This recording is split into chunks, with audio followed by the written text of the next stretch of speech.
Naitwa Juma Omar Kifula, ni katibu mtendaji wa kamati ya ujenzi wa msikiti mkuu wa mkoa wa Manyara, Masjid Taqwa. Hadithi zinasema unapojenga msikiti basi Mwenyezi Mungu atakujengea nyumba peponi. Kwa hiyo waje ili Mungu aweze kuwajengea nyumba peponi. Mradi huu utagharimu miaka miwili, lakini ikiwepo nguvu za Waislamu zikawa ni kubwa za kuchangia na nini, mradi huu utakamilika chini ya hapo. Ukikamilika inshallah utachukua watu takriban 4,650. Gharama yake ni shilingi bilioni 1.07 na ni mradi wa msikiti wa ghorofa tatu, na ndani ya hizo ghorofa tatu kutakuwa kuna maeneo ya kuswalia, kuna maeneo ya kuoshea maiti, kuna maeneo ya kutawadhia, kuna ofisi mbalimbali za viongozi kuanzia ngazi ya imamu wa msikiti, katibu wa msikiti mpaka shehe wa mkoa. Ofisi zitakuwepo hapo ndani. Ramadhani Omari Kibwana au Njani. Mimi katika kamati hii ya ujenzi ni katibu wa usimamizi wa ujenzi wa msikiti huu, msikiti mkuu wa mkoa wa Masjid Taqwa. Changamoto ni upatikanaji wa fedha. Hilo ndio changamoto kubwa kabisa yani. Hivi unavyotuona hapa ni nguvu za Waislamu, watu wadogo kawaida kabisa. Ndani ya msikiti hapa wanachangishwa kila kipindi, tuna vipindi 4 tu. Adhuhuri, alasiri, magharibi na isha. Hivi ndio vipindi tunachangishana hapa. Tunachokipata tunakituza kwenye akaunti, mwisho wa siku tunakwenda kuleta material, tunafanyia kazi. Kwa hiyo changamoto kubwa ni fedha. Mimi naitwa Mohamed Yasin Faisal, ni mjumbe wa kamati ya ujenzi wa msikiti, lakini vile mimi ni mwenyekiti wa kamati ndogo ya manunuzi.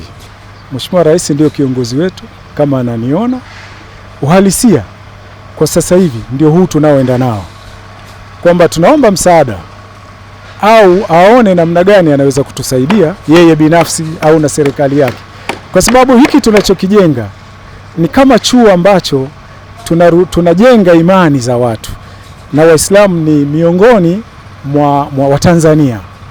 Kwa hiyo tunamuomba sana kwamba aweze kutusaidia, lakini yupo waziri mkuu ambaye ndiye msimamizi wa shughuli zote za serikali, yupo makamu wa rais, wapo mawaziri kwa nafasi zao za cheo au kwa dini au kwa imani zao. Tunawaomba sana kila mmoja kwa kiasi atakachokuwa amejaaliwa aweze basi kutusaidia, hasa shida yetu kubwa sana. Tunaweza tukajimudu kokoto, tunaweza tukajimudu mchanga, lakini vitu viwili vikubwa hivi kama tutapata kwa kiasi kikubwa, alhamdulillah tutashukuru sana. Hasa simenti na nondo ndio kazi kubwa sana ambayo iko hapa.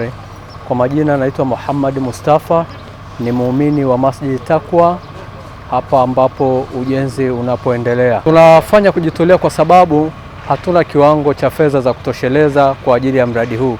Kwa hiyo asilimia kubwa tunafanya kazi hii kujitolea, kwani tumejaribu kuomba wadau mbalimbali akiwemo mkuu wa mkoa wa Manyara na wengineo na rais wetu Mama Samia Suluhu Hassan, tumejaribu kuwaomba kwa ajili ya mradi huu. Naitwa Ibrahim Juma Musa, ni muumini wa msikiti huu wa Masjid Taqwa.